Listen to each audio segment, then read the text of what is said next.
दोस्तों, हर व्यक्ति यह बात भली भांति जानता है कि उसे एक न एक दिन इस दुनिया को छोड़ना ही होगा, इस दुनिया को अलविदा कहना ही होगा। लेकिन उसके बाद भी हर एक व्यक्ति, हर एक इंसान हमेशा यही सोचता है कि अभी तो मैं 70-80 साल जीऊंगा और तब तक तो मुझे मृत्यु नहीं आने वाली। फिर चाहे कुछ भी क्यों ना हो जाए। हम में से अधिकांशतः लोग इसी सोच के साथ अपना पूरा जीवन जीते हैं। लेकिन इसके पीछे जो वास्तविकता है उस पर आपका ध्यान कभी नहीं जाता। भले ही आप यह मानते हो कि आप कम से कम 70-80 साल जिएंगे ही, लेकिन वास्तविक तौर पर देखा जाए तो हम में से हर एक व्यक्ति, हर एक सांसें जो गिन रहा है, जो ले रहा है, ये खत्म होती जा रही हैं। और कब ये खत्म हो जाएंगी ये किसी को नहीं पता। कब कौन सी सांस हमारी आखिरी सांस बन जाए ये हम में से कोई नहीं जानता। हम मनुष्य जब से जन्म लेते हैं तब से पल पल मरते ही रहते हैं, लेकिन हम इस बात से बेफिक्र होकर अपने जीवन में मगन रहते हैं और हम इस चीज की अनुभूति भी कभी नहीं कर पाते। और इसका एकमात्र कारण है हमारी संवेदना। संवेदना के स्तर से हमारा शरीर, हमारा दिमाग बहुत नीचे होता है और जिस दिन हमारी संवेदना का स्तर ऊपर उठ जाएगा उस दिन हमें इसे एहसास कर पाएंगे और इसकी अनुभूति भी हमें अवश्य होगी कि हम किस तरह से एक एक पल, एक एक दिन मरते जा रहे हैं। दोस्तों, आज की जो कहानी मैं आपको सुनाने वाला हूं, इस कहानी में एक ऐसा प्रश्न है जिसका जवाब आप भी जानना चाहते होंगे। आपके मन में भी यह सवाल अवश्य उठा होगा, लेकिन अब तक आपको इसका जवाब नहीं मिल पाया होगा। बहुत समय पहले की बात है। किसी नगरी में दो जुड़वा भाई रहते थे। दोनों जुड़वा भाई आपस में बहुत प्रेम करते थे। उनके बीच का जो संबंध था वो बहुत मजबूत था। दोनों एक दूसरे की कदर करते थे, दोनों एक दूसरे का सम्मान किया करते थे। उनमें से जो बड़ा भाई था वह बहुत ही कामयाब इंसान था। अर्थात उसके पास वह सब कुछ था जो वह चाहता था। धन, दौलत, वैभव, सारी सुख सुविधाएं। वहीं पर जो दूसरा भाई था उसके पास धन दौलत तो नहीं थी, लेकिन उसने मान सम्मान बहुत कमाया था। वह थोड़ा गरीब था पर अपने जीवन से संतुष्ट था। दोनों भाई अपने जीवन को मजे में जी रहे थे। देखते ही देखते समय बीतता गया। समय के साथ साथ वो दोनों अब बूढ़े हो चले थे। अब उनके पास अपने पूरे जीवन का केवल कुछ समय ही शेष बचा हुआ था। और ये ऐसा समय था जब दोनों भाइयों की परिस्थितियां लगभग एक जैसी थी। जिसने बहुत अधिक धन कमाया था उसने भी अपना जीवन जैसे तैसे ही काटा, और जिसने मान प्रतिष्ठा कमाई थी, जिसके पास उतना धन नहीं था, उसका भी जीवन जैसे तैसे ही कट रहा था। तब उन्हें यह एहसास होने लगा कि हमने अपने जीवन में जो कुछ भी हासिल किया उसका क्या अर्थ हुआ। वे दोनों यह सोच रहे थे कि हमने जीवन भर इतनी मेहनत की, इतना कुछ अपने लिए कमाया, लेकिन यह सब कुछ व्यर्थ ही रह गया।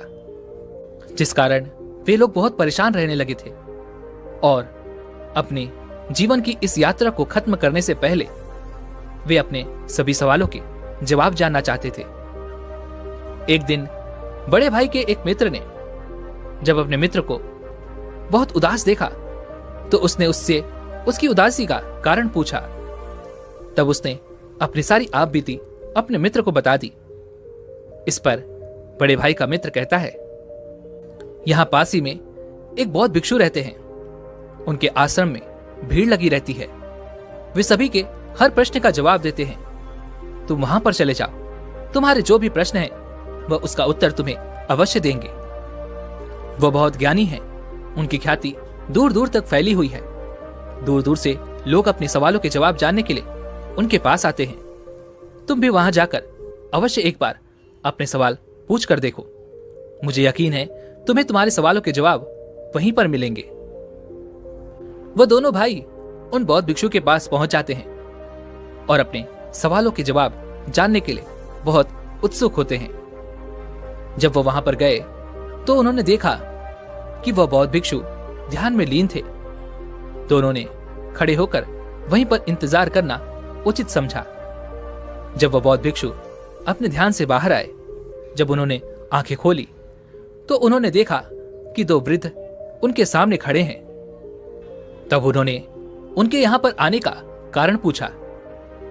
तभी बड़े भाई ने कहा, हे महाराज, मैं आपसे अपने सवालों का जवाब जानना चाहता हूं। मेरे मन में कई सवाल हैं और मुझे उनके जवाब चाहिए। मैंने सुना है कि आप किसी को खाली हाथ नहीं जाने देते। आप सभी की समस्या का निवारण करते हैं। आप सभी की शंकाओं को दूर करते हैं। इसलिए हम आपके पास आए हैं और हमें पूरी उम्मीद है कि आप हमारे सभी सवालों का जवाब भी हमें अवश्य देंगे। इस पर वह बौद्ध भिक्षु मुस्कुराने लगे और कहते हैं, बेटा, मेरे पास तुम्हारे सभी सवालों का जवाब है या नहीं, यह तो तुम्हारे सवाल पर निर्भर करता है। लेकिन मेरे पास इतना समय नहीं है कि मैं तुम्हारे सभी सवालों का जवाब दे सकूं। लेकिन हां, अगर तुम इन सभी सवालों का निचोड़ निकालकर मुझे केवल एक प्रश्न दो तो मैं इसका उत्तर तुम्हें अवश्य दे सकता हूं। अर्थात जीवन के सारे सवालों को एक ही सवाल में पेश करो तो मैं तुम्हारी मदद अवश्य कर सकता हूं। उन बौद्ध भिक्षु की यह बात सुनकर दोनों बड़े चिंतित हो गए। उन्हें यह समझ नहीं आ रहा था कि आखिर अपने पूरे जीवन के इन प्रश्नों को केवल एक प्रश्न में कैसे परिवर्तित किया जाए। दोनों सोच में पड़ गए। दोनों ने काफी देर सोच विचार किया, चर्चा की और उसके बाद बड़ा भाई कहता है, हे महाराज, यह तो बड़ी विचित्र बात है कि अपने जीवन के सारे सवालों को केवल एक सवाल में परिवर्तित करके हम आपसे कैसे पूछ सकते हैं। हमने बहुत प्रयास किया, हमने आपस में बातें भी की, लेकिन हम इन सभी सवालों को एक सवाल में परिवर्तित ना कर सके। लेकिन उसके बाद हमने कुछ देर और सोचा विचारा कि हमें किसी भी तरह से केवल एक सवाल ही पूछने का मौका मिला है, जिस कारण हम दोनों भाइयों ने आपस में सहमति करके अपने जीवन को केवल एक सवाल में पिरो दिया है। और यह सवाल मैं अब आपसे पूछना चाहता हूं, क्या मुझे आज्ञा है? तभी वो बौद्ध भिक्षु कहते हैं, अवश्य, जो तुम पूछना चाहते हो पूछ सकते हो। तभी वो बड़ा भाई कहता है, हे महाराज, हम दोनों भाई हैं और हम दोनों ने अपने जीवन को संतोषजनक जिया है। एक तरफ जहां मैंने खूब सारा धन इकट्ठा किया, वैभव और सारी सुख सुविधाएं इकट्ठा की, वहीं पर मेरे भाई ने अपने जीवन में मान प्रतिष्ठा इकट्ठा की और अपने जीवन को संतोषजनक जिया। लेकिन अब हमारे जीवन का वह समय आ चुका है कि हम कभी भी अब मृत्यु को प्राप्त हो सकते हैं। लेकिन अब हमारे मन में एक अजीब सा प्रश्न है और वह यह है कि हमें लगता है कि हमने जीवन में जो कुछ भी पाया है, जो कुछ भी इकट्ठा किया है, यह सब कुछ व्यर्थ है। जैसे हमारे मन के कोने में कहीं कुछ खालीपन सा है, जिसके कारण हमें ऐसा प्रतीत होता है कि मानो हमने अपने जीवन में कुछ खो दिया है। लेकिन वह क्या है, यह मैं समझ नहीं पा रहा। हमने जो कुछ भी इकट्ठा किया है, धन, वैभव, मान सम्मान, सारी सुख सुविधाएं, वो तो सब यहीं रह जाएंगी। तब फिर ऐसे मूल्यों का क्या फायदा जिसके लिए हमने यह जीवन जिया? जो कुछ हमने इकट्ठा किया, जब वो सब हमारे साथ जाने वाला ही नहीं, वह सब कुछ यहीं पर खत्म हो जाएगा। हमने अपने मूल्यों के लिए अपने जीवन को दांव पर लगा दिया, अपने आदर्शों के लिए अपने जीवन को दांव पर लगा दिया। हमने बहुत अच्छे अच्छे रिश्ते बनाए, अपने आदर्शों को, अपने मूल्यों पर दान कर दिया, यह सोचकर कि हमारे मूल्य, हमारे आदर्श बचे रहें। लेकिन जब हमने पीछे मुड़कर देखा तो हमें यह एहसास हुआ कि जिस मूल्य और जिस आदर्श को हम पीछे छोड़कर यह सोच रहे थे कि वह बचा रहेगा, वह तो एक ताज की तरह हमारे सर पर ही है। तो ऐसे मूल्यों का क्या फायदा जिसे मौत जब चाहे पूरी तरह से नष्ट कर दे, बर्बाद कर दे? क्या हमें अपने जीवन में इतनी मेहनत नहीं करनी चाहिए थी? क्या हमने जो कुछ भी हासिल किया यह सब व्यर्थ हो गया? और जीवन के जिस दौर पर इस समय हम खड़े हैं, हमें यह एहसास हो रहा है कि हम असली सत्य को पहचान ही नहीं सके, और वह असली सत्य क्या है यह भी हम नहीं जानते। लेकिन इस सत्य को जाने बिना भी हम अपने जीवन को त्यागना नहीं चाहते। जब हम यह सोचते हैं तो हमारा मन डर के मारे कांप उठता है। हमारे मन में एक अजीब सी पीड़ा उठती है। हम यह नहीं जानते कि वह क्या है और क्यों है, लेकिन हमें तो बस यह जानना है कि आखिर वह सत्य है क्या, आखिर वह खालीपन है क्या। इसलिए हे महाराज, आज हम आपके पास आए हैं कि आप हमारे सवालों का जवाब देंगे। इसलिए हम दोनों आपके सामने हाथ जोड़ते हैं और अपने इस सवाल का जवाब चाहते हैं। हम पर कृपा करें। हम जानना चाहते हैं कि इंसान के आदर्श, इंसान की मूल्य, इंसान के जीवन जीने का तरीका आखिर कैसा होना चाहिए, ताकि वह अपने बुढ़ापे में सभी सवालों से मुक्त हो सके, जिससे अंतिम समय में उसके मन में कोई दुविधा ना हो, वह खुशी खुशी अपने प्राणों को त्याग सके। प्राण त्यागते वक्त हमारे मन में कोई संकोच ना हो कि हमने अपने जीवन में यह कभी छोड़ दी है। हमें तो बल्कि यह खुशी होनी चाहिए कि हमने जीवन में जो कुछ भी किया वह बहुत अच्छा था। उन दोनों का यह सवाल सुनकर वह बौद्ध भिक्षु एक पल के लिए सोच में पड़ गए। उन्होंने काफी देर सोच विचार कर इसका जवाब देना शुरू किया। बेटा, हम मनुष्य हमेशा अंधकार में जीते हैं। हमें लगता है कि हमारे जीवन का कोई अंत नहीं। हम तो यहां पर सदा के लिए जीने आए हैं, इसलिए हम केवल मौज मस्ती में अपना समय यूं ही व्यर्थ करते रहते हैं। उन चीजों को इकट्ठा करने में अपना समय लगाते हैं जो हमारे किसी काम की नहीं। और जब तक हम मनुष्य के जीवन में कोई बड़ी बीमारी या फिर बुढ़ापा जैसे जीवन के दौर जब तक हमारे सामने नहीं आते, तब तक तो हम अपने आप को अजर और अमर ही समझते रहते हैं। और हम इस अंधकार में जीते हैं कि हमारा मौत भी कुछ नहीं बिगाड़ सकती। क्या तुम दोनों को कभी यह एहसास हुआ है? क्या तुम्हारे साथ कभी कोई ऐसा पल गुजरा है जब तुमने शायद ही अपने अंदर जाती और बाहर आती सांसों के बारे में ध्यान दिया हो? क्या तुमने तब कभी यह सोचा था? क्या तुम्हें तब कभी यह एहसास हुआ था कि यह तुम्हारी सांसें जो अभी चल रही हैं, यह कब आखिरी सांस बन जाएं? मुझे यकीन है जब तुम जवान होगे तब तुम्हारे मन में ऐसे कोई सवाल कभी उत्पन्न नहीं हुए होंगे, क्योंकि उन दिनों में हमारा मन केवल वासनाओं में लिप्त रहता है। उसे तो केवल अपनी वासनाओं की पूर्ति करनी अच्छी लगती है। उसे हमेशा बस एक ही चीज की होड़ रहती है, हमें अपने जीवन में कुछ करना है, कुछ पाना है, धन इकट्ठा करना है, मान प्रतिष्ठा, वैभव, वो सारी सुख सुविधाएं, एक अच्छा औहदा, या फिर हमें एक संतोषजनक जीवन तो जीना ही है। और इसी प्रकार हर एक मनुष्य, हर एक व्यक्ति अपने जीवन के मूल्यों को, अपने आदर्शों को अपने जीवन के हिसाब से निर्धारित करता है।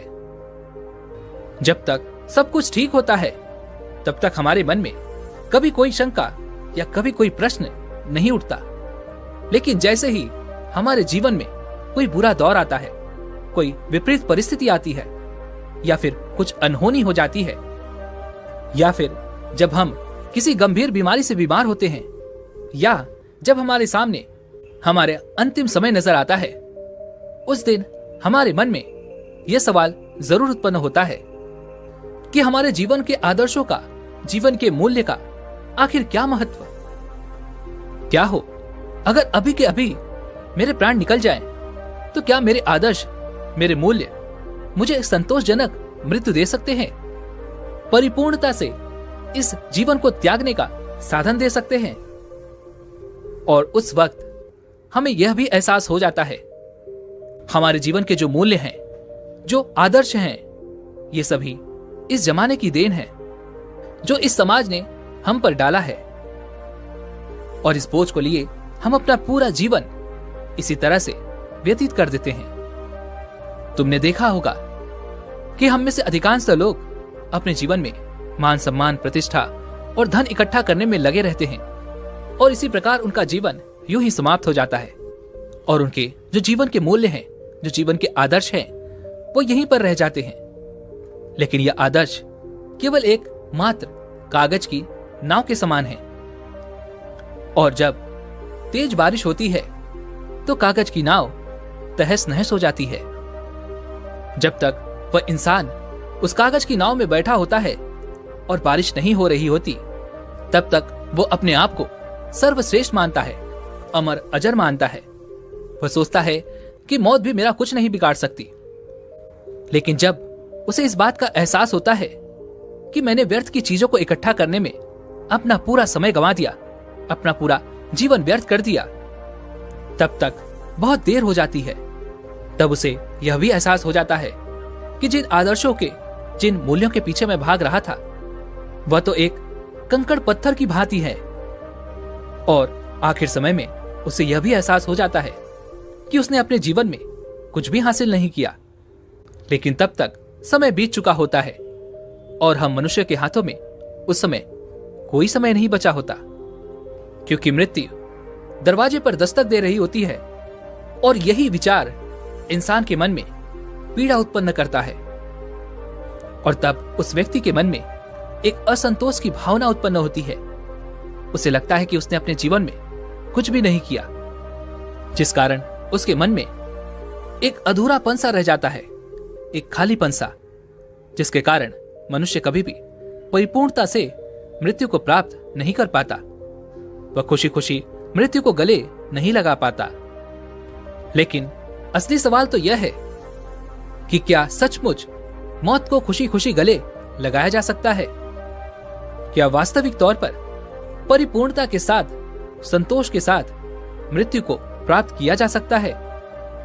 और अगर आपको इस सवाल का सटीक जवाब मिल जाए, तो आपको आपकी जीवन की राह मिल जाती है, क्योंकि मृत्यु ही जीवन का दूसरा पहलू है, जो आपको जीना सिखाती है, हमें जीवन जीने का मार्ग दिखाती है। जरा एक पल के लिए यह सोचकर देखो कि तुम अभी जिंदा हो, लेकिन तुम्हारी सांस जो चल रही है वह तुम्हारी आखिरी सांस बन जाए, तो उस अंतिम क्षण में तुम्हें किस बात का पछतावा होगा? एक पल के लिए यह सोचकर देखो। हो सकता है कि तुम्हारे मन में यह तकलीफ हो कि मैंने उस कार्य को अभी तक पूरा नहीं किया, मैं अभी तक अपने लक्ष्य तक नहीं पहुंच पाया, मैंने किसी से वादा किया था कि मैं ऐसा करके दिखाऊंगा, लेकिन मैं अभी तक उसे पूरा नहीं कर सका। ऐसे कई सवाल आपके मन में उठने लगेंगे, और यही सवाल, यही पीड़ा हमें दीमक की तरह खाती चली जाती है। और यदि तुमने अपने किसी कार्य को या किसी लक्ष्य को जो आपने निर्धारित किया था उसे पूरा कर भी लिया है, तब भी आपके मन में हमेशा एक प्रश्न तो शेष बचा ही रहेगा, और वह यह कि जो लक्ष्य मैंने निर्धारित किया था वह तो एक मिथ्या था, वह कोई वास्तविकता नहीं थी, वह परमानंद नहीं था। इसलिए वही कार्य, वही लक्ष्य तुम्हारे मन को पीड़ा पहुंचाता है। और तब हमारे मन में एक और सवाल उत्पन्न हो जाता है कि हमने अपने अज्ञानता के कारण अपने जीवन में एक गलत लक्ष्य चुन लिया, और उसे पाने के लिए पूरी ताकत लगा दी, अपना पूरा जीवन लगा दिया। और जब तुम्हें यह पता चला कि वह लक्ष्य तो मिल गया, लेकिन वह लक्ष्य तो झूठा था, तब उस वक्त मन में जो पीड़ा उठती है वह असहनीय होती है। एक बार के लिए यह भी सोचकर देखो कि तुमने अपने जीवन में कोई लक्ष्य निर्धारित किया था और उस लक्ष्य के लिए तुम उस मार्ग पर चलते चले जा रहे हो और तभी तुम्हें यह पता चलता है जिस लक्ष्य का तुम पीछा कर रहे थे, जिस लक्ष्य को तुम पाना चाहते थे, वह लक्ष्य तो दूसरी दिशा में रह गया। जब तुम अपने जीवन के दूसरी छोर पर पहुंच जाते हो तब तुम्हें यह एहसास होता है कि जिस लक्ष्य को हम पाना चाहते थे वह तो जीवन के दूसरी छोर पर है और तुमने ही उस पर कभी ध्यान नहीं दिया, आंखें खोलकर उसे कभी देखा नहीं। तुम तो बस इस अंधकार में थे कि मुझे तो अपना लक्ष्य पाना है, इसलिए अपनी आंखें बंद करके तुम अपनी दिशा में बढ़ते चले गए, यह सोचकर कि शायद जहां पर यह रास्ता खत्म होगा वहां मुझे मेरा लक्ष्य अवश्य मिल जाएगा। लेकिन आप यह भूल गए कि यह तो जीवन है और जीवन तो हर कोई जीता है, यहां तक कि जानवर भी जीते हैं। खाना पीना तो जानवर भी खाते हैं। एक जानवर भी मेहनत करता है, अपने परिवार का पालन पोषण करता है और वह भी अपनी प्रतिष्ठा कायम रखता है। लेकिन अब सबसे बड़ा सवाल यहां पर यह भी है कि एक जानवर और एक इंसान के लक्ष्य में क्या फर्क होता है। जानवर का लक्ष्य सीमित होता है, उसे तो बस इतना ही चाहिए कि मुझे पेट भर के खाना मिल जाए और मैं आराम से अपनी जीवन को जी सकूं। इसके अलावा उसे अपना परिवार बसाना अच्छा लगता है और यही उसके जीवन का लक्ष्य होता है। वहीं पर एक इंसान यह सोचता है कि वह धन संपदा इकट्ठी कर ले, मान सम्मान, प्रतिष्ठा, एक अच्छा घर, इससे ज्यादा और कुछ नहीं। यही उनका एकमात्र लक्ष्य होता है और अगर इससे ज्यादा कुछ और करना है तो समाज में मान प्रतिष्ठा भी बढ़ा लूं, जिससे मेरा जीवन परिपूर्ण हो जाएगा। लेकिन क्या आपने एक जानवर और एक इंसान के बीच के लक्ष्य की समानता देखी? दोनों का लक्ष्य लगभग एक जैसा ही होता है। उन्हें भी मेहनत करके अपने परिवार का पालन पोषण करना है, पेट भर के खाना खाना है और इधर हर एक व्यक्ति को मान सम्मान, प्रतिष्ठा, अपना परिवार और धन इकट्ठा करना है। तो जब दोनों के लक्ष्य लगभग एक जैसे ही हैं और दोनों का जीवन लगभग एक जैसा ही है, तो फिर हम इंसानों को यह अहंकार क्यों है कि हम एक इंसान हैं? हम क्यों भला अपने आप को उन जानवरों से ऊपर समझते हैं? आखिर वही जीवन हम भी जी रहे हैं और वह जानवर भी जी रहे हैं, तो फिर दोनों में फर्क क्या है? तो यहां पर इसका जवाब भी बड़ा सीधा और सरल है। एक इंसान के पास उसकी चेतना होती है, जिसकी चेतना ऊपर उठ चुकी होती है। उसे इस बात का भली भांति एहसास होता है कि एक इंसान के पास चेतना का फर्क है, जानवरों में चेतना नहीं होती। लेकिन दूसरी तरफ इंसानों की चेतना ऊपर होती है और इसी चेतना का इस्तेमाल करके यदि आप चाहें तो परमात्मा को भी हासिल कर सकते हैं। लेकिन हम मनुष्य तो केवल इस समाज के हिसाब से चलते हैं। अपनी चेतना का इस्तेमाल केवल धन संपदा, मान प्रतिष्ठा और समाज में अच्छा बने रहने के लिए इस चेतना का छोटे छोटे चीजों के लिए इस्तेमाल करते हैं। किंतु यदि हम चाहें तो अपनी इस चेतना का इस्तेमाल करके हम जीवन को परमानंद की तरफ ले जा सकते हैं, जिससे हमें जीवन का आनंद भी आएगा, उस परमात्मा का ज्ञान पा सकते हैं। लेकिन यह चेतना हम समय के साथ धीरे धीरे बर्बाद कर देते हैं, हमें इसका कोई एहसास नहीं रह जाता।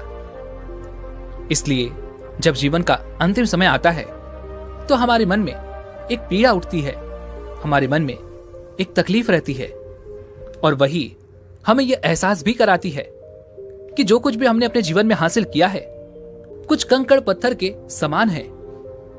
और यही कारण है कि जब हमारा अंतिम समय आता है तो हमारे भीतर कई तरह के सवाल होते हैं और हमें कई तरह की तकलीफें भी उत्पन्न होती हैं, जिस कारण एक मनुष्य परिपूर्णता के साथ कभी मृत्यु को प्राप्त नहीं कर पाता। और तब समाज के वो सारे मूल्य, सारे आदर्श हम पर बोझ बनकर रह जाते हैं।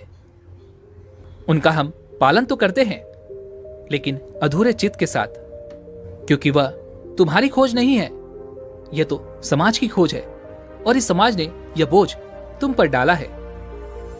लेकिन जब हम अपनी चेतना का इस्तेमाल करते हैं तो हमें यह अच्छी तरह से समझ में आ जाता है कि जिस आदर्श, जिस मूल्यों के लिए हम जी रहे हैं, उसे हम अच्छी तरह से समझ पाते हैं, उसे अच्छी तरह से पहचान पाते हैं। और उस दिन यह आदर्श, यह जीवन के मूल्य हम पर बोझ नहीं बन पाते, बल्कि यह हमारे जीवन के लिए एक दिशा का काम करते हैं, हमें एक रास्ता प्रदान करते हैं। इसलिए हर इंसान के जीवन में यह एक लक्ष्य तो होना ही चाहिए कि वह अपने जीवन में चेतना स्तर को ऊपर उठा सके, जीवन के अपने हर एक पल, हर एक क्षण को चेतना के भाव से जी सके, अच्छी तरह से समझ सके, उसे पहचान सके। क्योंकि आप ये बात तो बहुत अच्छी तरह से जानते ही होंगे कि हमारा जीवन दो पहलुओं में विभाजित है, सुख और दुख। और जब हम चेतना से ऊपर उठ जाते हैं तब हमें यह भी एहसास हो जाता है कि सुख और दुख ये दोनों में ही हमारा एक समान का हिस्सा है। और तब मनुष्य का चैतन्य उसे ये बताता है कि यह तो एक परिस्थिति है जो आज नहीं तो कल गुजर जाएगी। तब उसका मन कभी भी विचलित नहीं होता और तब वह इंसान सुख और दुख में लिप्त ना होकर अपने जीवन को अलग होकर जी सकता है। तब उसे यह एहसास होता है कि मैं तो इस सुख और दुख में शामिल ही नहीं हूं। और जब यह भाव उस व्यक्ति के अंदर पैदा हो जाता है तो सारे व्यर्थ के लक्ष्य, जिनके पीछे भागने और दौड़ने की यह प्रतिस्पर्धा चलती रहती है, वह हमेशा के लिए खत्म हो जाती है। और तब जीवन का केवल एक ही लक्ष्य रह जाता है और वह है आत्म चैतन्य। लेकिन जो व्यक्ति आत्म चैतन्य से दूर रहता है उसका जीवन एक मिट्टी के घर के समान होता है। जब तक वह घर सुरक्षित है तब तक उसे लगता है, तब तक उसका जीवन खुशियों से भरा रहता है और वो अपने आप को सर्वश्रेष्ठ मानता है। लेकिन जैसे ही कोई आंधी या तूफान उस घर को तोड़ देता है तब उसे यह यकीन हो जाता है कि मेरा तो यह मिट्टी का घर था जो टूट गया और मैं व्यर्थ ही इस मिट्टी के घर के अंदर अपने आप को सुरक्षित और अपने आप को सर्वश्रेष्ठ मानता था। तब उसे यह एहसास होता है, तब वह पश्चाताप करता है, रोता है, बिलखता है और उसे यह भी पता चल जाता है कि वह व्यर्थ ही अपने जीवन को सबसे मूल्यवान समझ रहा था। लेकिन तब रोकर क्या फायदा होगा, सब कुछ तो बीत चुका, वह समय तुम्हारे हाथों से निकल चुका। अब जो भी क्षण तुम्हारे हाथों में है उस समय का इस्तेमाल करो। जीवन के आखिरी समय में पश्चाताप करके क्या फायदा, क्योंकि जो भी समय आपके पास बचा है आप चाहें तो उसका इस्तेमाल कर सकते हैं। कहा जाता है ना, जहां जागो वहीं सवेरा। अपने भीतर की चेतना को पैदा करने के लिए केवल एक पल ही काफी है और आपका पूरा जीवन एक पल में रूपांतरित हो जाता है। और अगर अब से भी आपके मन में चैतन्य पैदा हो जाता है और आपको यह लगता है कि जीवन क्या है, क्यों है और इस जीवन का असली अर्थ क्या है, यदि तुम इसे भलीभांति जान पाते हो तो तुम्हारा अवचेतन मन इस बात को भलीभांति समझ पाता है, जिस कारण तुम्हारा पूरा जीवन इस पल में रूपांतरित हो जाएगा। और तुम्हारा जितना भी बचा हुआ जीवन है उसे जीने पर तुम्हें पश्चाताप भी नहीं होगा। तुम अपने जीवन को जागरूक होकर जियोगे, पूरे होश में जियोगे। इसलिए अपने जीवन को इस तरह से जियो जैसे वह आपका आखिरी दिन हो। अपने हर एक कार्य को ध्यानपूर्वक देखो, समझो। आपके अंदर उठने वाली विचार, आपके अंदर उठने वाली भावनाएं, उन चीजों को ध्यान से देखो, समझो, जिससे आपके जीवन की एक नई शुरुआत होगी। एक ऐसा व्यक्ति जिसका चैतन्य जाग उठा हो। और ऐसे व्यक्ति के लिए हर एक दिन अनोखा होता है, खास होता है। आपके लिए हर एक सुबह नई होगी, हर एक शाम अनोखी होगी। सोचो, अगर हम अपने जीवन को कुछ इस तरह से बना ले तो हमारा जीवन कितना रूपांतरित हो जाएगा और हर दिन हमारे लिए एक नया सूरज निकलेगा। हर दिन हमारे लिए अनोखा बन जाएगा। हर दिन हमारे लिए चैतन्य के स्तर को ऊपर उठाने की एक सीढ़ी बन जाएगा। लेकिन हम मनुष्य अपने जीवन में व्यर्थ की चीजों के पीछे भागते रहते हैं, कंकड़ पत्थर इकट्ठा करते रहते हैं, अपने जीवन में ऐसे लक्ष्यों को निर्धारित करते हैं जिसका कोई अर्थ ही नहीं। हम व्यर्थ की धन संपदा, मान प्रतिष्ठा के पीछे भागते रहते हैं जो एक न एक दिन मिट्टी में मिल ही जाएगा, और तब हमें अपना जीवन व्यर्थ लगने लगता है। लेकिन यदि आपका मन चैतन्य से भर जाए तो आप हर चीजों का लाभ उठा सकते हैं। आप हर पल को भरपूर जी सकते हैं। हर एक क्षण आपकी मुट्ठी में होगा। लेकिन यदि आपका मन चैतन्य से भरा नहीं होगा तो आप उस पल मौजूद ही नहीं होंगे। तो भला आप उस पल को कैसे जिएंगे? उस पल क्या घट रहा है यह आपको पता तक नहीं होगा, और जब वह घटना होकर गुजर जाएगी तब आपको एहसास होगा। तब आप अपनी परिस्थिति को दोष देंगे कि मैंने तो अपने जीवन में अच्छे लक्ष्य, अच्छे आदर्श, अच्छे मूल्य निर्धारित किए थे। लेकिन आप यह भूल जाते हैं कि केवल लक्ष्य को निर्धारित करने से आप अच्छा जीवन नहीं जी सकते, अपने जीवन को आनंदमय नहीं बना सकते, और तो और आप अपने जीवन को जीना नहीं सीख सकते। यही तो परम सत्य है, और यही हमारे मन का आखिरी सवाल, अर्थात बुढ़ापे का आखिरी सवाल। इसका जवाब तो उन दोनों को मिल गया, लेकिन क्या आपको मिला? दोस्तों, अगर आप अभी भी अपने जीवन को चैतन्य होकर, जागरूक होकर जीना सीख जाते हैं तो आप अपने जीवन को परम आनंद की ओर ले जा सकते हैं। आप अपने जीवन के हर पल का, हर क्षण का आनंद उठा सकते हैं।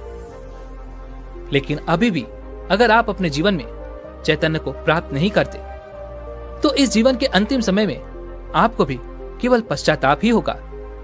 तब उस समय आप केवल इस सोच में रह जाएंगे कि मैंने तो अपना इतना समय केवल सोते सोते गुजार दिया, मैंने अपना इतना समय केवल इधर उधर की बातों में लगा दिया।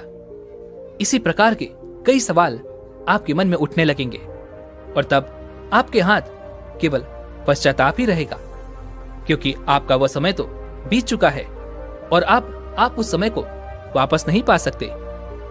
जब वह पल आपके हाथों से निकल चुका होगा तब आपको उसकी असली अहमियत समझ आएगी, और तब आप केवल यह सोच रहे होंगे कि अब तो केवल मेरे पास कुछ ही क्षण बचे हैं।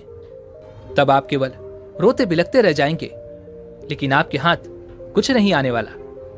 इसलिए दोस्तों, आज से और अभी से अपने जीवन को जागरूक होकर जीना सीखिए। हर पल, हर क्षण को खुशी से जिए। ऐसे जिए मान लो कि यह समय आपका आखिरी समय है, यह दिन आपका आखिरी दिन है, यह पल आपका आखिरी पल है, जिससे आपके लिए हर एक पल नया होगा, खास होगा और आप ही का होगा। दोस्तों, उम्मीद है कि आपने आज की इस वीडियो से जरूर कुछ न कुछ सीखा होगा। तो इस वीडियो को लाइक और अपने दोस्तों के साथ शेयर करना ना भूलें, और हमें ऐसे ही सपोर्ट करने के लिए चैनल को सब्सक्राइब और घंटी बटन को भी जरूर दबा दें। तो चलिए मिलते हैं इस एक और वीडियो में, तब तक के लिए अपना ख्याल रखें। धन्यवाद।